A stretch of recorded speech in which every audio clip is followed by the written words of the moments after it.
Good morning friends. கும்பகோணத்தில் இருக்கிற ஆதி கும்பேஸ்வரர் இந்த கோவிலை பற்றி தான் இந்த பதிவில் பார்க்க போகிறோம். முதல்ல இந்த கோவிலோட அமைப்பையும் சிறப்புகளையும் பார்க்கலாம்.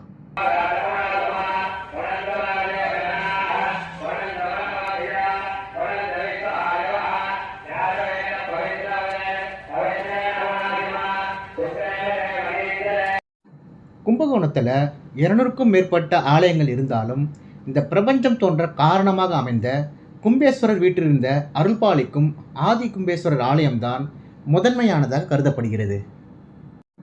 கும்பகோணம் ரயில்வே ஸ்டேஷன்லேருந்து கிட்டத்தட்ட 2 கிலோமீட்டர் தொலைவில் கும்பகோணத்தோட மையப்பகுதியில் தான் இந்த கோவில் அமைந்துள்ளது.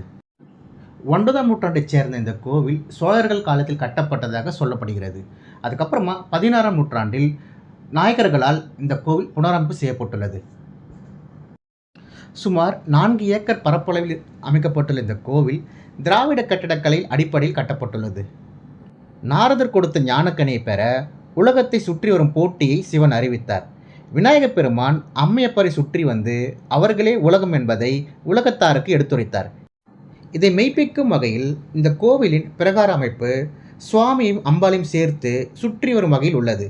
பெரும்பாலான கோவில்களில் சுவாமி அம்பாள் பரிகாரங்களை தனித்தனி சுற்றி வரும் அமைப்பே இருக்கின்றது. நவராத்திரி மண்டபத்தில் ஒரு சிங்க வாகனம் தனது தலையில் நீண்ட படுக்கை கற்களை தாங்கியபடி அமைந்திருப்பது சிற்பக்கலைக்கு எடுத்துக்காட்டாக விளங்குகின்றது. கோவிலின் முன்பு பொற்றாமரை குளம் இருக்கின்றது.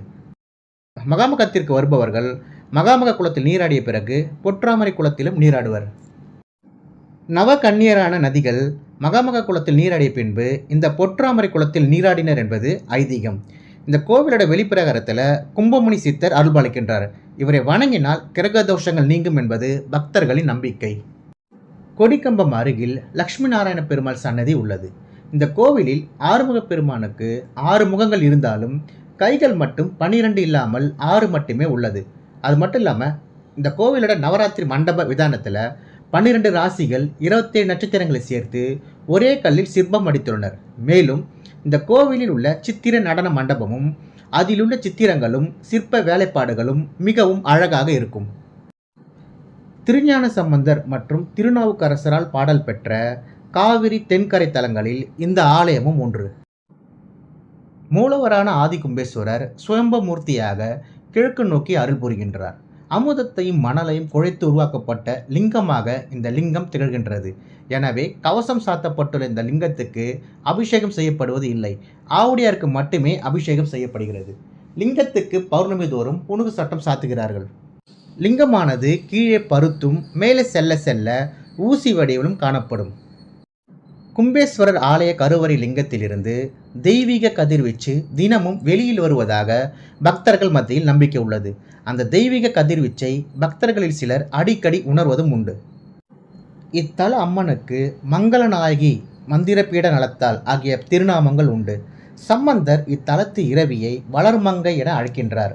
சிவபெருமான் தனது திருமேனியில பாதியை அம்மனுக்கு வழங்கியதை போல தனது மந்திர சக்திகளில் 30,000 கோடியை இத்தல இறைவிக்கு வழங்கியுள்ளார்.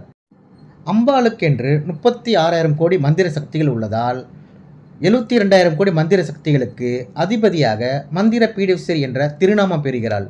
அம்மனுக்குரிய 51 சக்தி பீடங்களில் இந்த ஆலயம் முதன்மையானதாக கருதப்படுகிறது.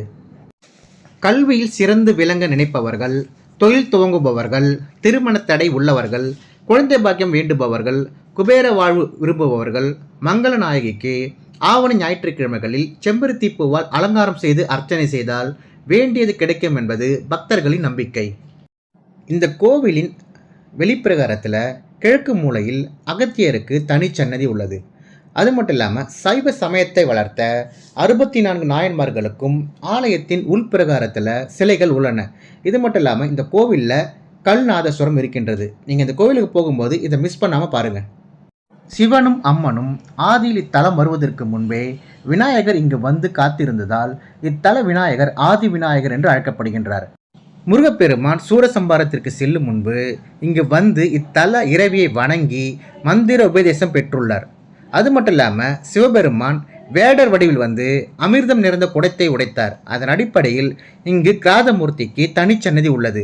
மகம் நட்சத்திர நாளில் இவருக்கு சிறப்பு அபிஷேக ஆராதனை செய்தால் விரும்பியது கிடைக்கும் என்பது ஐதீகம். சிவனின் தேவார பாடல் பெற்ற 274 சிவ ஆலயங்களில் இந்த ஆலயமும் ஒன்று.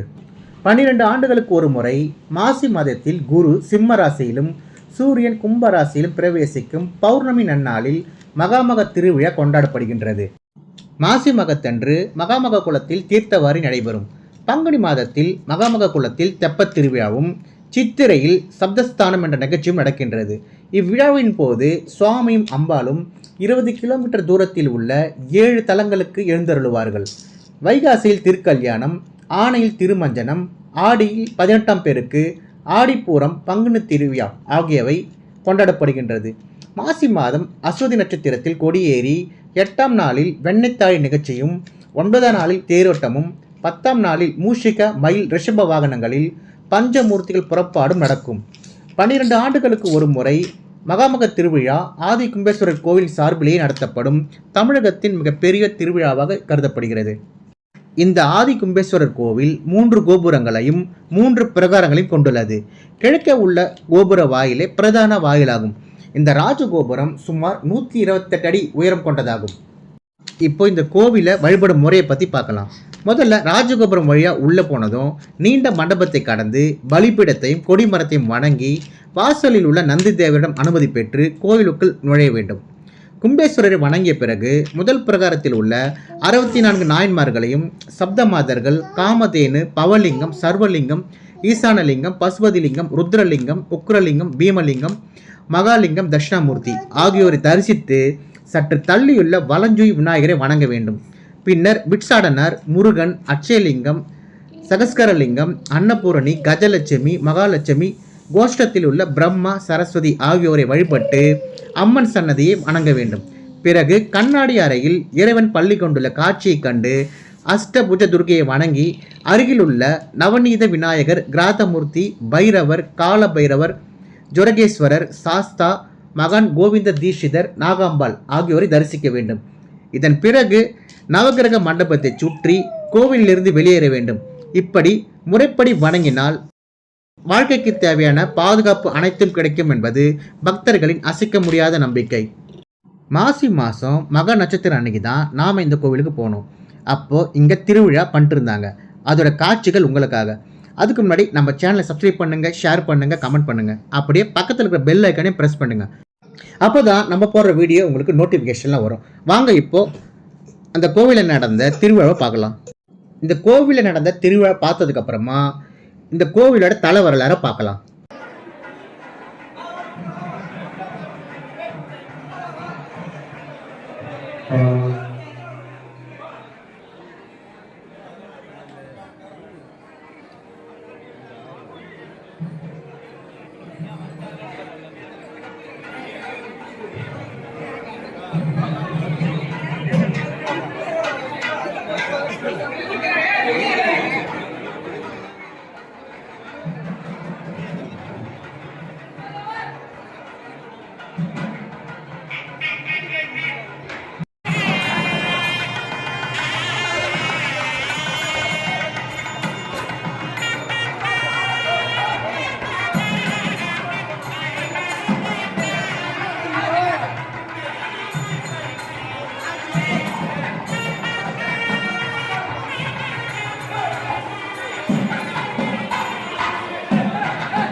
இப்போ இந்த கோவிலோட தல வரலாறை பார்க்கலாம்.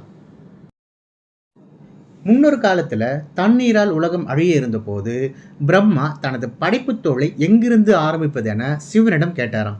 சிவபெருமானோ அவரிடம், நீ இப்போதே பல புண்ணிய தலங்களில் உள்ள மணலை எடுத்து அமுதத்தோடு சேர்த்து பிசைந்து மாய கும்பம் ஒன்றை செய்.